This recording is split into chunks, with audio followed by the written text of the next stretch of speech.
Tell you guys the story about how Avalon started, and then take some Q&A, because I don't really like the presentation format as much. Pretty much what has happened is I traveled back to China for some tablet project early 2012, and while I was just going over China, I was meeting with local Bitcoin people, in the area, and that's how I met my team that's in Avalon right now. It's 4 of us. It's me and 3 other people, Enjing, Li, and Xiangfu. And we had a very good discussion while I was there. We talked about what Enjing was working on before, which is FPGAs. We talked about the future of Bitcoin, and we talked about the vulnerabilities and various different things. And then later on, I went back to the States, continued to work on tablet stuff. And then June, Butterfly Labs announces their ASIC line and collects $5 million in a matter of a few weeks. And we're like, well, based on previous IC knowledge, we're like, if the end game of IC is monopoly, especially when it comes to mining, where the only thing that you have to compare is hash rate versus power consumption. So we're like, we need to somehow throw out that and just become another competitor. And we said, if it's possible for us to do it, we will. If it's not, then we'll see what we can do. So Enjing, and he started making contacts in Asia. I started making contacts in Asia, and then we try to come up with a plan of, okay, how much money do we need? What are the people we need? What are the skill sets? What are the tools? What are the materials? And then we're finally ready in September. We're like, okay, if we can get crowdfunded $300K to do a tape out on this chip, we will. If we will not, then we can move on to better things. And the community has been very good to us. And I think in about a few weeks, 2 weeks after that, we have gotten all the money we need to do a tape out. So we're just chugging along. And eventually, around November, we started doing simulations for various other chipset, like 90 for the BASIC, and then 65 on the Butterfly Labs. And then we found out that they're either lying to us, competitors, or they don't really know what they're doing. So we stopped worrying about them after November, December, and we kind of just continued working on it, And then I think the biggest moment, and I remember it was yesterday, was the fact in early January, probably right after New Year's of this year, I held a tray, about maybe 2 of these water bottles that contained 25% of the network hash rate equivalency in chips.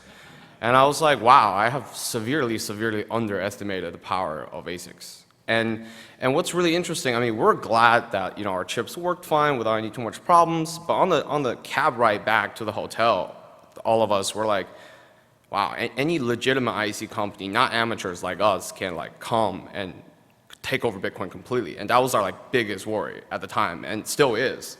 So, and then we had to decide, okay, so since nobody else is shipping, so we have to make more units. And that's really why we're running kind of some issue now, because we had 4 months to prepare for a batch of 300, and then we had a month and a half to scale to a few thousand units, and we were a bit optimistic about that, and that's why we're a little late.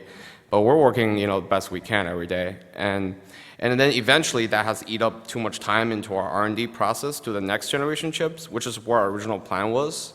So we are, gonna try to cut down a little bit, and then now, as recently some of you know, we have started to release all the reference design, communications, bill of materials, FPGA bitstream, related to the Avalon initial design, so people can free to do whatever they want, and it's in the public domain.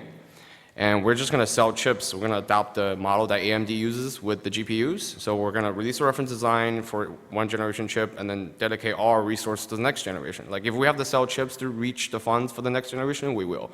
If we have to sell units, then we will. But those are just means to get to our goal, which was what it was originally. And now that we have started to ship batch 2, we're trying to secure some shipping channels, because there was a slight sabotage issue we ran into, that one of our corner of the units has been snapped off on some of the deliveries. As you know, it takes a lot of force to snap 3 millimeters of aluminum, so we're trying to figure out who did it and why, and then we did, and now we're switching to a new shipping channel. So we're testing that, and that's what the early 20 units that went out early this week was, and some people have received it, and I think they're all in pretty good condition. So, and after we double check our new SMT line production, calibrate everything, and then in a few weeks from now, we were able to ship them out like hotcakes, essentially 50 a day or so, which batch 3 will follow immediately, and then hopefully once we're done with shipping, we can go back to creating as opposed to building, which is, all my team has been complaining about how like they don't want to deal with, custom support and all this anymore. And we actually did I did some samples on my emails. I mean, granted, we don't have a custom support team, which we apologize for, but only about 20% of the emails that we get are actual problems that we try to okay, we're gonna label them and do it when we have time. The rest of 80 are people like, oh, can we buy these units now, or can we pay you more money so you ship earlier, and all these things.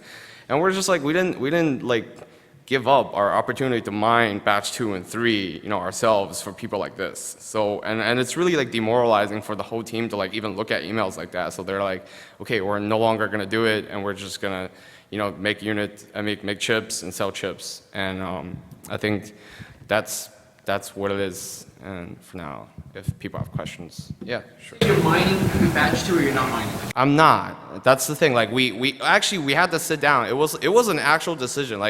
The 4 of us, I'm very idealistically driven, and I wasn't really sure about the whole crew with us. I mean, it was 3 other people, and so we're okay, if we're gonna mine with batch 2, in bench 1 we're deciding whether we're gonna make batch 2 or just mine with them or do something, And then the whole team was like, okay, let's actually build these units and ship them out, and that was a good amazing decision, because it was either make $3-point-something million in a month or ship and make a lot less money. And that was kind of cool, because I was like, yeah, these are the people I'm very glad to be working with.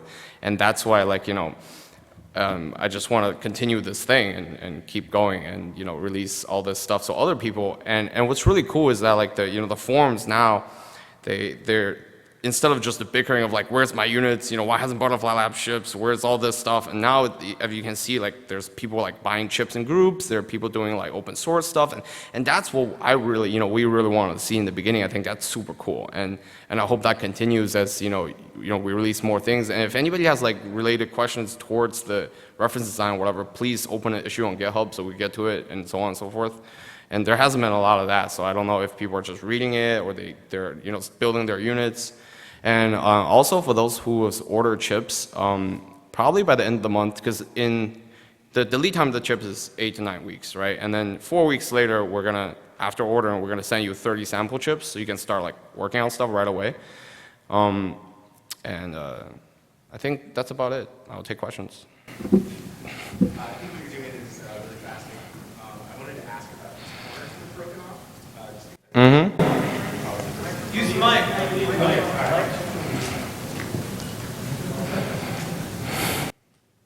So I just think what you're doing is really fascinating. I think it's really cool. But rather than ask a technical question or one of the million other things that I'm interested in, I could probably read online. I'm interested in these broken corners. And was it just one unit or many units with broken corners? And what's the significance? As far as I was concerned, there was 6, maybe 7 units that had this problem. And I think what's really interesting is that they have to be dropped from 3-story heights for that to happen. So we're slightly confused as to how and why still to this point, but we're replacing them as they come. So it's you said sabotage as if there was some kind of deliberate attack on these things. I was wondering if there's any other clues. Well, I mean, we kind of took care of it, sort of. Switched. Right, but sabotage implies that somebody was deliberately after you. No, I mean, yeah, that's what it implies, because it's not normal shipping damage, right? That's our initial reaction. We're okay, if you drop one of our Avalon boxes, from where you're holding or whatever, that's not going to happen. And even if you drop it from a story, that's still not going to happen. It's only when you drop from a really high distance. And we're either thinking about this might be a thing from the plane coming off. That's the only height that you could think of if they were lazy and they just threw it off the plane. And we're okay, maybe, just unloading it from the plane. I don't mean when the plane is flying and they chucked it out. That's not what I'm talking about. But essentially, and we're just curious, because that's not normal damage. And the box the guys got was fine. Right. So we're maybe DHL dropped it and replaced the box or whatever. I don't know. It was a different corner each time. No, it was about the same corner. Okay. I don't actually, I don't know the answer to that question, but it's just usually one corner with the top just snapped off on the bolt also. So it's Like I don't understand how that happens without tremendous force. And then the last question I'll ask briefly is, if someone with some engineering schools, or some engineering skills, but a full-time job, maybe they've got $2,500 around or something like that, and they want to work with some of this technology and some of these things that you're doing, what's the best way to sort of get involved? What would you recommend? What's really interesting about IC, like I can tell the story of like FryCat, like you know, ASIC miner. They're a bunch of like PhD chip designers, and they worked on like design, right? And the only reason like they didn't deploy as fast, not that I'm bashing them or anything, it's just that they didn't like have a hardware people. They just, you know, were missing that, so it took them a little longer to deploy. But I think the biggest like blockade for entry level to IC isn't like knowledge. It's more like, how do you find a foundry to even take your chip? Like the thing is like all the foundries, all the chip makers, all the IC, they deal with like cell phone chips, they deal like, you know, Apple and all these like you know, router chips. Like they make like hundreds of millions of chips. Like if you're trying to make like a few hundred chips, they don't even talk to you. They're like, why? How can, like, try to establish an account with them, it's almost like impossible. If we didn't have to pull so many strings to get TSMC on board, we probably wouldn't have. So it's like one of those things that's gonna, you know, block IC, especially because you have to use their libraries for their foundry. Like if you were to make a chip with them, then you have to get their libraries, then you have to, like, you know, fit your design onto their spec, like if, you know, that's their voltage levels and all of this stuff. You could learn a lot about general IC. I suggest starting, like, buy an FPGA and play with it if you really want to, like, you know, just learn about VHDHL and all that stuff. If I wanted to buy some of your chips, play with them, work with them. I mean, take a basic electronics course. I mean, I don't know, like, I don't know what, like, if you didn't do any, like, you know, IC or electronics design before, then I really suggest you start play with some Arduinos, just understand, like, you know, what the relationship between, like, you know, all these things are. But we have all the reference designs, so you could kind of like play with it. Yeah. I'm curious why you're here in a public sense. So many of the community members that are not only developing ASICs, but also just dealing with Bitcoin are keeping themselves anonymous and trying to hide their own identity. I don't know. Like, I really don't know. I wasn't in the you know, key to like just be like, oh yeah, I'm gonna totally hide myself. I mean, there are some dangers relating to that. Like a lot of people think that I've made a lot of money, especially in China. So like we're looking at some security issues, or, you know, we're dealing with that somehow, and that's been okay. But in general, I just feel that like again, going back to the story, we're in the cab ride, we're just like, holy crap, like anybody, especially now, like for example, like we have literally a billion-dollar industry secured by less than $1 million with hardware. Like that's ridiculous, like flat out.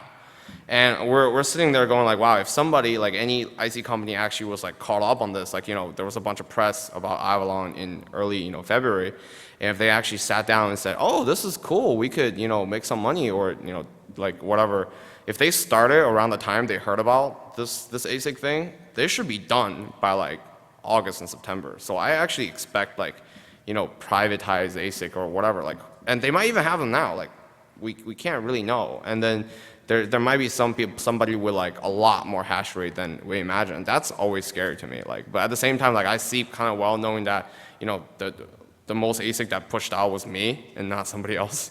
But on the same token, it's like anybody else could have more than 50 or, you know, 100% of the network right now. And I think that's what people need to remember. It's like we're not as safe as we think, but at the same time, the only way to prevent this is to race towards the pinnacle of ASIC technology as quickly as possibly can, which is going to take maybe about 2.5 years if we just non-stop and go into iterations and reaching 17 nanometer, which is going to be ready on commercialization by 2014, 2015.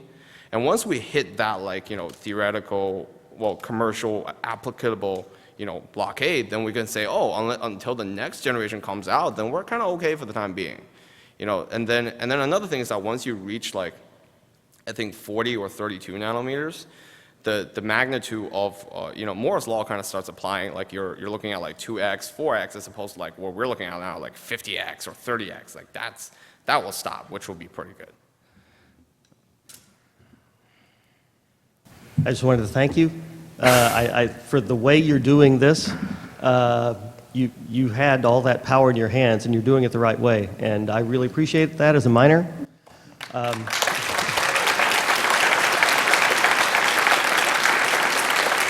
I think the rest of the team also, like, it's not just me. And I think I'm really lucky. Like, I'd say to this myself, like, almost every day that I'm able to find these people who are ideology aligned to work on this project, because I always thought that, like, money would come if you just kept doing what you believed in. And, you know, like, this is, like, applies to all artists too, right? Like, they do art and then they get good at it and they make money. Like, but there's no actual job path for artists or musicians, like, right? So I think that same thing applies here. Yeah, I just wish I were a customer.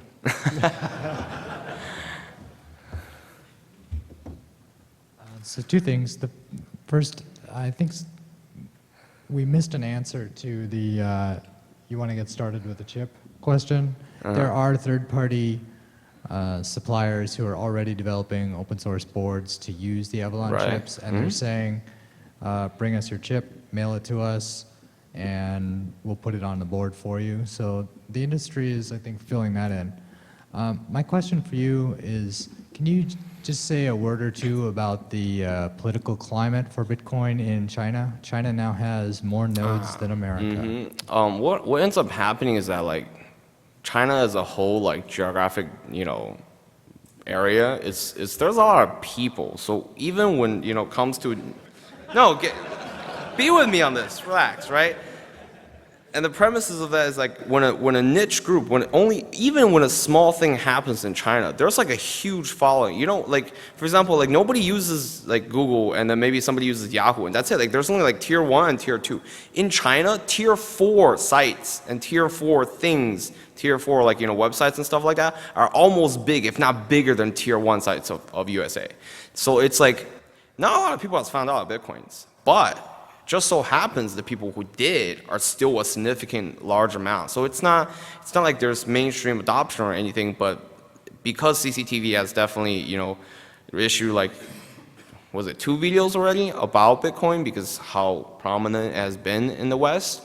And I think, like, a lot of people are like, oh, this is cool. And we have certainly got an influx of, like, just new, you know, emails and new things, like, oh, you know, there are these miners, or there are these FPGA things. Like, people are asking, like, year-old questions. Like, people are trying to buy some FPGAs right now, even though, like, you know, it's not really relevant. But so that's kind of what's been happening in Asia. And as for political stance from the government, I know that the CCTV thing isn't done by a government, like, agency. It's done by a group of, like, reporters who are kind of tech, and they, you know, they made this thing. So I really don't know what they're going to do about Bitcoin. Currently, they haven't taken any action, but I don't think they're going to tell us if they will take action. You know. So just to connect to that question for a second, obviously, I agree with you. I don't think they would say in advance if they're going to take action. And I think your example with the 2 water bottles in 1 tray, saying that would be 25% of network hash rate in one person's hands, can be quite alarming. To the extent that a nation state, China or otherwise, were to make the decision that they wanted to launch some kind of an attack, it seems like right now they would have the capabilities of doing that. There's of course. Right. There's some discussion of perhaps ASICs manufacturers putting in sort of a switch, a B switch, so to speak, such that if network hash rate were to change in a particular way, in some sort of odd way, that a decision could be made to change the proof of work algorithm such that only a particular set of ASICs would work and other sets of ASICs would not work. That would of course appear to have some centralization to it and have to be made, the decision would have to be made, for example, by Gavin or the core dev, whatever it is. You see where I'm going with this. Right. Would Avalon be interested in participating in that? It would be a means of sort of a life raft, so to speak, for Bitcoin if someone were to attack it. What do you think about that? I think no matter if that were to happen, I think no matter what, it's gonna run into an issue of sudden drops, because it's like any other ASIC aside from the ones participating would not work, right? So the exactly. network hash rate would drop significantly, and then for, like, the 2-week period, we're not gonna get any blocks. You have no confirmations, for a while. but It would So- be better than permanent death. Right, sure. It would be, but at the same time, it's like, would it matter as much if several ASIC retain it, or should we just like leave it to software and just drop ASICs off for the time being? And then you have FPGAs, which is changeable, and then you have like, because the thing is, I don't want to be in this position of like sort of like being a vanguard, because it attracts way too much attention towards like China overall. Like we have like fairly large security issues over there right now. And like, for example, like Enjing is not driving his own car anymore, and he is neither living in his own house, and he is neither using his own cell phone. And I'm not gonna go into details, but it's not like we're expecting something to happen, but it's better safe than sorry.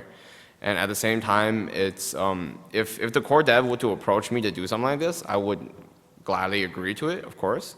But I just don't think that's like, oh crap, we have no better solution. You Let's don't do see that as the route. Okay. Yeah, I don't Fair think enough. that as a RAF. I think that's like a bottom baseline failsafe maybe. Thank you. Hey, it is my understanding that in China you can get pretty much anything manufactured. This is where everything is made, right?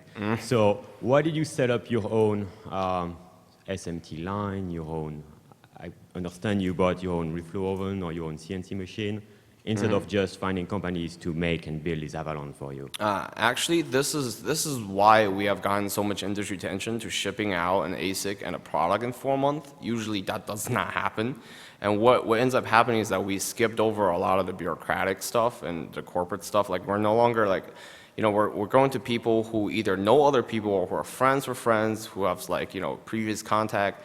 So instead of like waiting for a normal job queue of something to do like 2 weeks to CNC some like, cases, we'll get it done in like 3 or 4 days.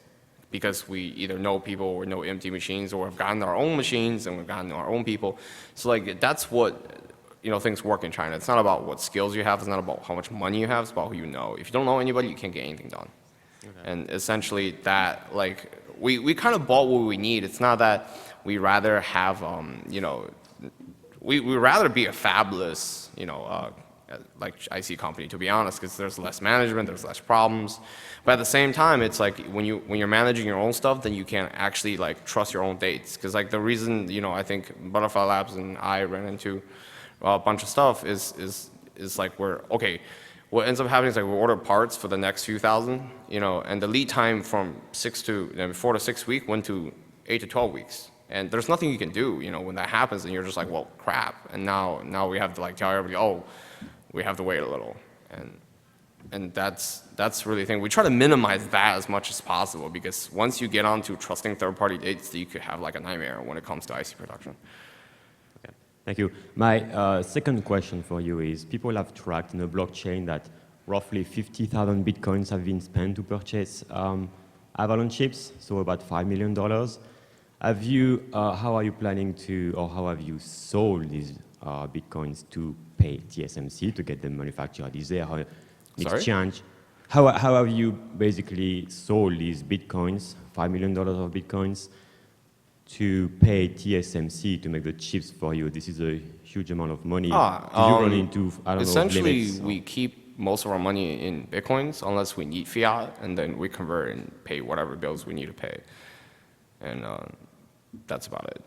Like when they issue us a bill, like essentially like people give us a chip order, we call TSMC, we're like, okay, let's get an order in, and then they're like, okay, and then we pay them. It just seems to be an amount of money that is such that today you cannot an individual sell millions of dollars, and because Mt. Gox has limits that are pretty low. Well. So I don't know. Have you? I can tell you that like not all trades happen on exchanges, right? Like. Okay, so you find basically. No, I mean So you're saying you find private sellers to private buyers. I do whatever I can but it's not that like I need $5 million by tomorrow. That's not how it works. If I had to do that, then I'll probably be screwed. But that's the thing. Bitcoin is still growing, liquidity is still very low, and so we have to find various dealers. All right. We're good. Okay, cool. I think that's about it. Unless anybody has like one question. Thank you.